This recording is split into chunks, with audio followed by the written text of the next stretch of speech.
Jadilah.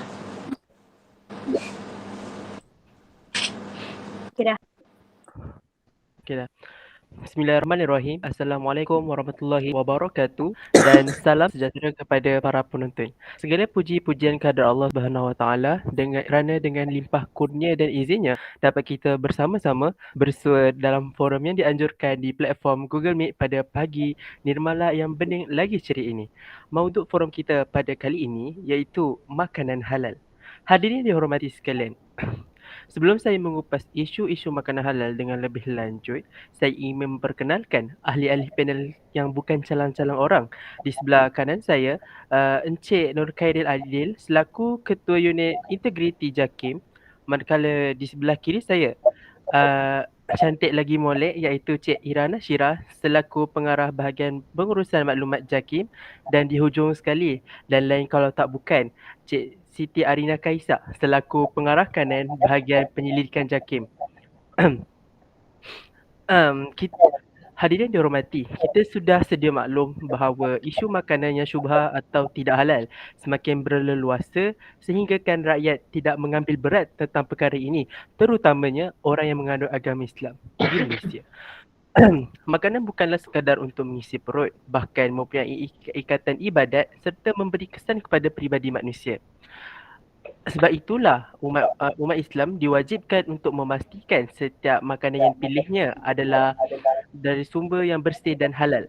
Hanya makanan yang halal sahaja akan menimbulkan rasa syukur dan ketakwaan dalam diri seseorang. Sebelum saya menyimpang dengan lebih jauh, saya ingin menyanyikan soalan kepada panel pertama iaitu Saudara Khairil. Saudara.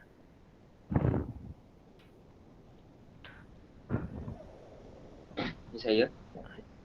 Apakah pengertian sebenar tentang makanan halal thayyiban dan bagaimana untuk mengenal pasti ciri-ciri makanan thayyib?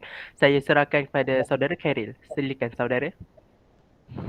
Bismillahirrahmanirrahim. Assalamualaikum kepada Ustaz dan rakan-rakan yang saya hormati sekalian. Terima kasih kepada saudara Muhammad Azamuddin kerana memberi saya peluang untuk menyampaikan ucapan. Sebelum saya memulakan perbahasan tentang makanan halal dan thayyiban, setiap umat Islam perlu memahami apakah makna halal dan thayyiban. Halal dan thayyiban didefinisikan sebagai sesuatu yang bersifat baik atau elok. Makanan pula bermaksud bahan yang diperoleh daripada tumbuhan dan juga haiwan untuk digunakan manusia sebagai membekalkan protein, tenaga dan juga nutrisi. Secara keseluruhannya, maksud makanan halal atau thayyiban ialah makanan yang dibenarkan oleh syarak dan tiada ikatan larangan kepadanya dan mesti diizinkan dari syariat Islam. Menurut Ibnu Katsir Al-Sabuni, iaitu ulama tafsir, menyatakan bahawa makanan halal menunjuk kepada apa yang dihalalkan oleh Allah dan thayyiban ialah sesuatu yang dihalalkan dan diambil mengikut keadaan kesihatan seseorang. Anda pasti tanya, apakah ciri-ciri makanan thayyib? Ciri-cirinya adalah bersih, berkhasiat seimbang dan cara penyediaannya mengikut syariat Islam. Maksud makanan bersih ialah makanan itu mestilah suci daripada najis dan unsur-unsur bahan yang haram. Selain itu, makanan berkhasiat pula makanan yang mengandungi nutrisi yang tinggi untuk manusia dan tidak memudaratkan kesihatan kita. Seterusnya, makanan yang seimbang ialah makanan yang seimbang dari segi kandungannya dan tidak seperti terlalu banyak lemak di dalam kandungan makanan tersebut sehingga menyebabkan penyakit obesiti berlaku. Itu untuk mengamalkan pengambilan makanan yang seimbang tidak terlalu susah. Sebagaimana kita tahu, kita sudah disediakan piramid makanan untuk dijadikan panduan. Akhir sekali, cara penyediaan mengikut syariat Islam adalah makanan itu mesti disediakan dengan tata cara yang dilakukan umat Islam seperti proses penyembelihan. Sebagaimana yang kita sedia tahu, umat Islam menggunakan alatan yang tajam untuk menyembelih binatang dan juga mereka wajib memutuskan urat halkum dan juga urat mereka. Mengapa masih ada lagi umat Islam yang degil dan tetap mengambil makanan yang berunsurkan haram? Pelik kan? Ini sudah terang lagi bersuluh bahawa dalam Al-Quran, Allah berfirman dalam surah Al-Baqarah ayat 168, A'udzubillahi minasyaitonirrajim. Ya ayyuhan nasu kulu mimma fil ard halalan thayyiban wa la tattabi'u khutuwatis syaitan innahu lakum aduwwum mubin. Wahai manusia, makanlah daripada apa-apa yang terdapat di bumi yang halal lagi baik. Dan janganlah kamu mengikut jejak langkah syaitan. Sesungguhnya syaitan itu musuh kamu yang nyata. Terima kasih. Saya serahkan kepada moderator.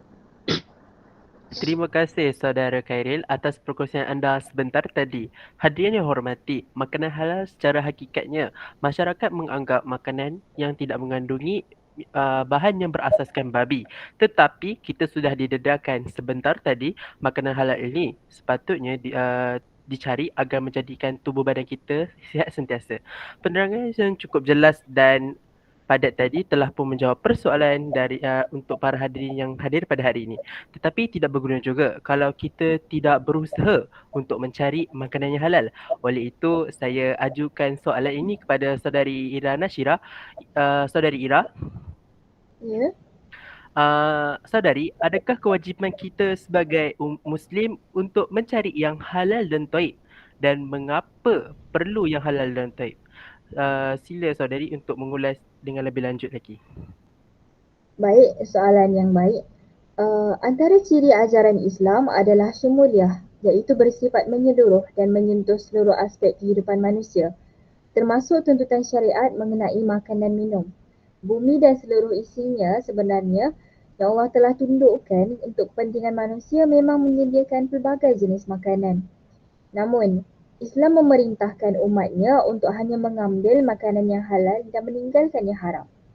Perintah tersebut disebutkan beberapa kali sebenarnya di dalam Al-Quran. Antaranya dalam surah Al-Baqarah ayat 172 yang bermaksud, "Wahai orang-orang yang beriman, makanlah dari rezeki yang baik yang kami berikan kepadamu. Dan bersyukurlah kepada Allah jika kamu benar-benar hanya menyembah kepadanya." Surah Al-Baqarah ayat 172. Sebahagian Muslim tidak begitu peduli dengan makanan yang masuk ke dalam perutnya, asalkan lazat. Tidak peduli tentang status halal makanan, juga tidak memikirkan tentang cara makanan itu diperoleh. Adakah dengan cara yang halal ataupun cara yang haram? Padahal bagi umat Islam, memastikan kehalalan satu-satu makanan sangat penting. Bukan hanya sebagai bentuk ketaatan kepada Allah Subhanahu Wa Taala, malah kerana semua yang masuk ke dalam perut juga akan berubah menjadi darah daging yang melekat dalam tubuh manusia. Bukan hanya itu, makanan dan minuman serta nafkah yang diperoleh dengan cara yang haram juga sangat mempengaruhi kehidupan seorang Muslim. Di antaranya seperti disebutkan dalam hadis bahawa makanan yang haram menjadi salah satu sebab sukarnya terkabul doa seseorang. Bahkan, di akhirat kelak, neraka lebih cepat menyantap jasad dari seseorang yang tumbuh darinya makanan yang haram. Sebaliknya, makanan halal akan membawa pengaruh positif dalam kehidupan seorang manusia.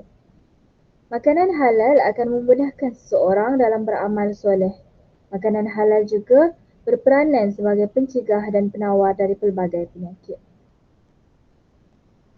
Itu sahaja. Terima kasih saudari Ira. Sememangnya pengaruh rakan sebaya memang tidak dapat dielakkan sekiranya remaja itu sendiri bijak dalam memilih rakan. Tambahan pula, tanpa memikirkan akibat yang akan berlaku sekiranya mereka memakan makanan yang haram. Baiklah, kita teruskan uh, kepada saudari Arina. Saudari Ya saya. Arina. Uh, Akan tetapi baru-baru ini kita diperdengarkan isu terhangat berkaitan makanan halal yang berlaku di Malaysia. Jadi saudari Arina, bolehkah saudari mengupas isu ini dengan lebih lanjut? Boleh. Bismillahirrahmanirrahim. Terus silakan saudari. Okey, terima kasih. Pada zaman kini, media sosial menjadi pengantaran untuk kita menyalurkan dan mencari maklumat dan berkongsi kisah dan berita tentang isu-isu semasa di negara kita. Tidak terkecuali juga dengan cerita-cerita tentang isu makanan halal dalam negara kita yang berada di media sosial yang dapat kita jadikan contoh pada hari ini.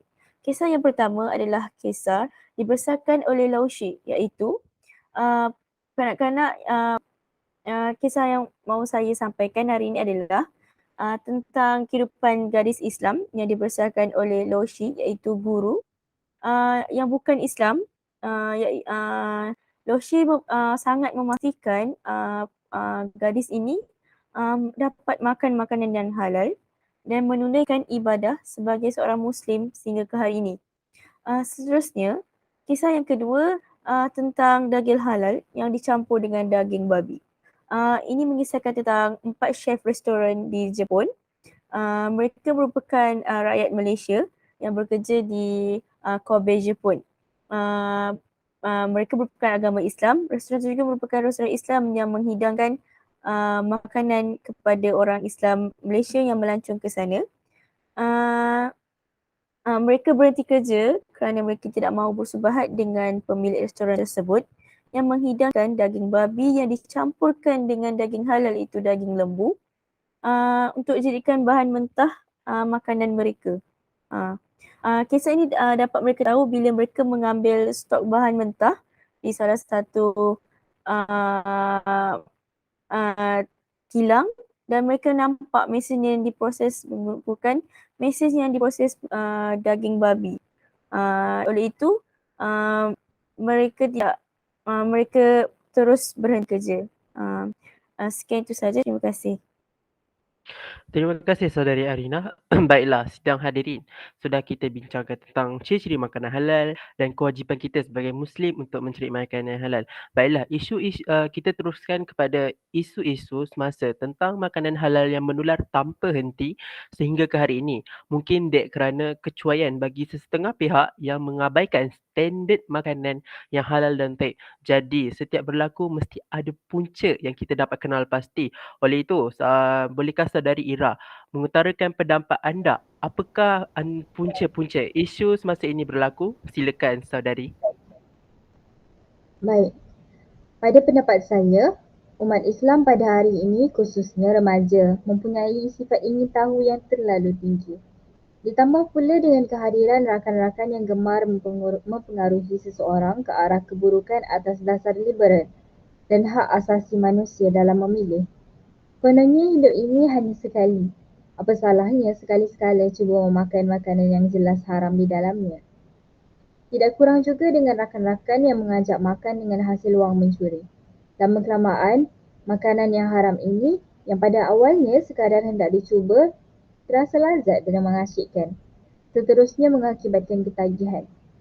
Umat Islam pada hari ini juga tidak cakna tentang punca satu-satu perkara itu diharamkan. Malah tidak mahu mengambil tahu tentangnya. Pengharaman makan daripada sumber yang haram juga dilihat sebagai satu isu yang remeh dan menyusahkan. Terima kasih. Terima kasih saudari Ira. Memang sebetulnya pengaruh rakan sebaya ini memang tidak dapat dielakkan kerana sekiranya remaja itu sendiri bijak dalam memilih rakan yang baik. Tambahan pula tanpa memikirkan akibat yang akan berlaku sekiranya mereka makan makanan yang haram. Baiklah, kita teruskan kepada panel pertama kita, Saudara Khairil. Bagaimana pula pendapat anda tentang isu-isu semasa ini berlaku? Silakan saudara. Terima kasih diucapkan kepada moderator. Pada pendapat saya, hal ini berlaku kerana kurangnya didikan agama Siti Azali. Macam mana kita tahu, perhatian Islam dalam diri ibu bapa kurang diterapkan kepada anak-anak. Prasangka kita terakhir ini sebilangan ibu bapa yang mengendahkan kepentingan didikan agama terhadap anak mereka. Sedangkan mereka tahu benda ini wajib. Mereka memandang enteng dengan kepentingan dan kewajipan yang dituntut oleh agama Islam. Di mana tanggungjawab ini adalah amanah yang dipertanggungjawab kepada ibu bapa untuk mendidik anak-anak mereka untuk lebih berdisiplin dalam agama. Perkara seperti ini menyebabkan anak-anak kurang pendedahan dan pengetahuan tentang agama Islam. Dari sini lahirlah generasi yang menggunakan nama Islam tetapi masih mengambil makanan yang haram. Selain itu, ibu bapa kurang menguasai pergerakan anak-anak dan pengambilan makanan anak mereka. Perkara ini perlu dititik beratkan dalam setiap ibu bapa. Bagaimana ibu bapa mahu mengenal pasti jika anak-anak melakukan kesilapan tanpa pemantauan? Jika ibu bapa tidak memantau anak-anak mereka, maka budaya menegur demi kebaikan terhadap anak-anak akan terhapus. Anak-anak mereka sangat gemar mencuba perkara yang baru seperti makanan, terutama sekali golongan remaja kan. Mereka akan mudah terpengaruh dengan kawan-kawan yang mereka bergaul. Kita dapat lihat anak-anak Islam zaman sekarang sudah berani pergi berhibur di kelab malam. Dan yang kritikal sekali adalah remaja Islam yang ada yang berani makan daging babi dan mensosialkan di media sosial. Hal ini jelas menunjukkan mereka kurang diberikan perhatian ibu bapa dan tidak dipantau dari kecil sehingga mereka merasakan perkara yang mereka buat ni tidak salah, bahkan menjadi suatu kebiasaan rutin harian mereka. Kesannya, remaja dan anak-anak mempunyai ilmu pengetahuan agama yang cetek tentang makanan halal dan thayyiban. Mereka akan mudah terjebak dalam pengambilan makanan yang haram seperti dadah yang akan memudaratkan kesihatan mereka. Saya serahkan semula kepada moderator. Baiklah, betul. Terima kasih saudari Karel. Betul apa yang disampaikan oleh beliau. Ada pepatah mengatakan seperti mengajar anak ketam berjalan lurus. Begitu juga dengan didikan ibu bapa terhadap anak mereka. Bukan mereka cerewet, tetapi demi menjaga kesihatan anak mereka dan masa depan mereka juga. Baiklah, saudari Ira, saudari Arina, bagaimana pendapat anda tentang isu punca isu makanan halal ini berlaku? Silakan saudari. Terima kasih Tuan Moderator. Pada pendapat saya, makanan halal masih diragui pada zaman sekarang kerana kurangnya pendedahan tentang makanan yang halal dan thayyib oleh pihak yang bertanggungjawab. Kebanyakan orang Islam hanya akan menentukan makanan itu halal jika tidak mengandungi babi, anjing atau arak sahaja. Namun sebenarnya, banyak lagi makanan yang haram dimakan oleh orang Islam. Dikatakan dalam surah Al-Ma'idah ayat 3 yang bermaksud diharamkan bagi kalian memakan bangkai, darah, daging babi, daging haiwan yang disembelih atas nama selain Allah, haiwan yang tercekik, yang dipukul, yang jatuh, yang ditanduk dan yang diterkam binatang buas kecuali kalian sempat menyembelihnya, dan haiwan yang disembelih untuk berhala. Dari ayat atas jelas dapat kita ketahui banyak lagi makanan haram dimakan oleh orang Islam. Saya kembalikan kepada Tuan Moderator. Baiklah, terima kasih saudari Arina. Okey, baiklah. Mungkin kita ada cadangan penyelesaian bagi punca-punca yang berlaku untuk isu-isu semasa tentang makanan halal ini. Baiklah, kita bermula dari saudara Ira. Saudari Ira, apakah pendapat anda cadangan yang sesuai untuk mengatasi isu-isu makanan halal ini daripada berlaku? Silakan saudari. Baik. Bagi saya, antara jalan penyelesaian yang boleh diambil termasuklah dengan masyarakat sendiri. Masyarakat harus merajinkan diri menimba ilmu agama. Sesibuk mana pun seseorang, pasti akan mempunyai masa menimba ilmu. Khususnya apabila ceramah-ceramah pada hari ini bukan sahaja dapat dihadiri di masjid, malah di laman sosial media juga boleh. Aplikasi-aplikasi seperti YouTube, Instagram dan TikTok mempunyai banyak video ceramah sejak kebelakangan ini. Tambahan pula, video-video tersebut dapat diakses pada bila-bila masa dan sumbernya dapat dipercayai kerana masyarakat tahu siapa yang menyampaikan ilmu tersebut. Selain itu, masyarakat perlu bergaul dengan umat Islam yang beriman, berilmu dan baik budi pekertinya agar dapat terpengaruh ke arah yang lebih baik. Tidak dilupakan juga bahawa masyarakat perlu berusaha mengubah akhlak yang buruk dalam diri sedikit demi sedikit kerana hidayah itu tidak datang bergolek. Hidayah itu perlulah dicari. Saya kembalikan kepada Tuan Moderator. Terima kasih saudari Ira. Baiklah, kita bertanyakan bagaimana pendapat untuk saudari Siti Arina. Apakah cadangan anda untuk penyelesaian isu-isu semasa ini berlaku? Silakan saudari. Terima kasih Tuan Moderator.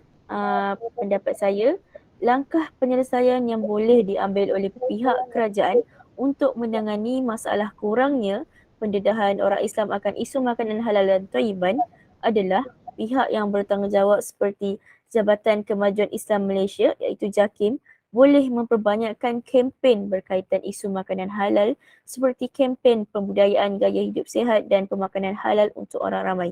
Kempen ini mestilah merangkumi ceramah-ceramah berkaitan makanan halal dan thayyiban. Selain itu, menyediakan brosur dan buku-buku yang mengandungi maklumat tentang makanan halal dan makanan yang tidak halal dan diberikan kepada orang ramai. Selain itu, JKIM juga boleh membuat pameran tentang haiwan yang haram dimakan dan haiwan yang halal dimakan untuk memberi kefahaman yang lebih kepada orang ramai yang datang pada kempen tersebut. Selain itu, pihak kerajaan juga perlulah mengambil pelbagai inisiatif untuk menyiarkan iklan tentang kempen tersebut agar orang ramai dapat mengetahui tentang adanya kempen tersebut untuk mengetahui maklumat tentang isu makanan halal dan thayyibat. Itu saja. Saya kembalikan kepada Tuan Moderator. Terima kasih Saudari Arina. Baiklah, untuk cadangan daripada ahli panel kita yang terakhir ini, Saudara Khairil, bagaimana cadangan anda pula? Silakan saudara. Terima kasih. Pandangan saya akan spesifikkan insentif yang perlu diambil iaitu peranan ibu bapa. Ibu bapa tahu mereka merupakan model yang menunjuk contoh yang baik kepada anak-anak. Jadi dengan cerita yang ada pada mereka ni, mereka perlu menyediakan sumber makanan yang halal untuk dihidangkan kepada anak-anak. Oleh itu, anak-anak dari kecil lagi akan terbiasa dengan pengambilan makanan yang halal. Selain itu, anak-anak juga tidak akan meragui untuk mengambil makanan yang halal. Kesihatan anak-anak atau remaja akan lebih terjamin pada masa akan datang. Seterusnya, ibu bapa perlulah senantiasa memberi nasihat. Nasihat ini sangat penting dalam proses pembesaran anak-anak dan memberi peringatan juga kepada anak-anak tentang kewajipan mengambil makanan halal dan thayyib. Hal ini bertujuan untuk mendidik anak-anak mereka dan mendisiplinkan anak-anak mereka dalam pengetahuan agama agar anak-anak dapat mempraktikkan kehidupan seharian mereka menurut kata para cendekiawan, melentur buluh yang dari rebungnya. Terima kasih. Saya serahkan kepada moderator. Baiklah, sekian itu sahaja daripada semua ahli panel berkaitan dengan ini.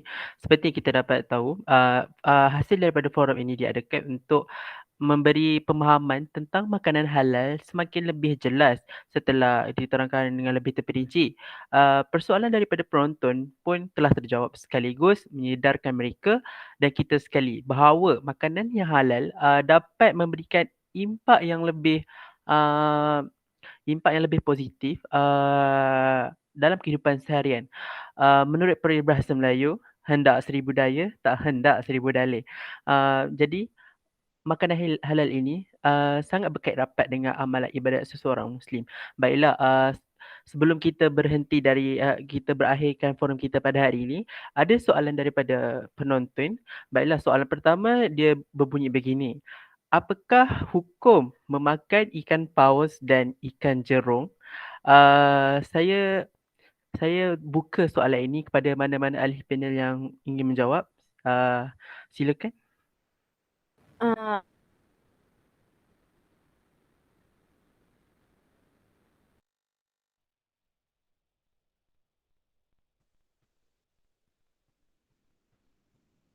Saya akan menjawab persoalan ini kerana saya telah dapat banyak kali persoalan tentang hukum makan ikan paus kerana ikan jerung dan ikan paus termasuk dalam buruan laut atau makanan yang berasal dari laut.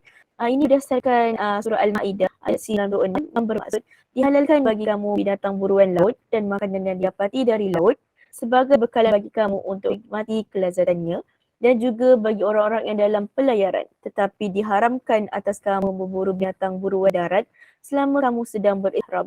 Oleh itu, bertakwalah kepada Allah yang kepadanya kamu akan dihimpunkan. Wallahu a'lam bishawab. Terima kasih saudari Arina. Soalan kedua, soalan dari penonton bertanya, perlukah saya menghadiri majlis kawan karib yang bukan Islam? Saya bukakan soalan ini kepada ahli panel yang ingin menjawab.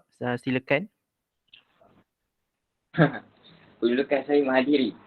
Jawapan dia boleh dan perlu untuk menunjukkan sifat kita umat Islam menghormati agama lain. Sebab bukan kita hadirkan majlis tu untuk macam perkahwinan, bukan kita kahwin dengan orang kafir.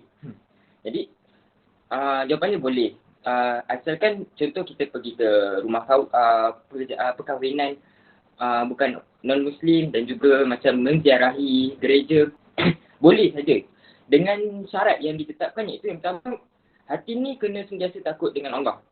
Bila kita contoh dekat gereja tu, kita kena fikir tentang Allah, takut. Yang kedua, kita tidak boleh melakukan ibadah apa-apa pun dekat tempat non-Muslim. Dan yang ketiga adalah menganggap sekeliling kita tu adalah batil. Jadi, jawapan dia boleh, tak ada masalah. Terima kasih, saya serahkan kepada Baiklah, moderator. terima kasih. Dan soalan terakhir dari penonton, apakah hukum memakan makanan halal yang disifat tempat yang sama dengan makanan yang haram? Mungkin saudari Ira berminat untuk menyatakan pendapat dia. Saudari Ira Nashira, saudari? Kejap ya.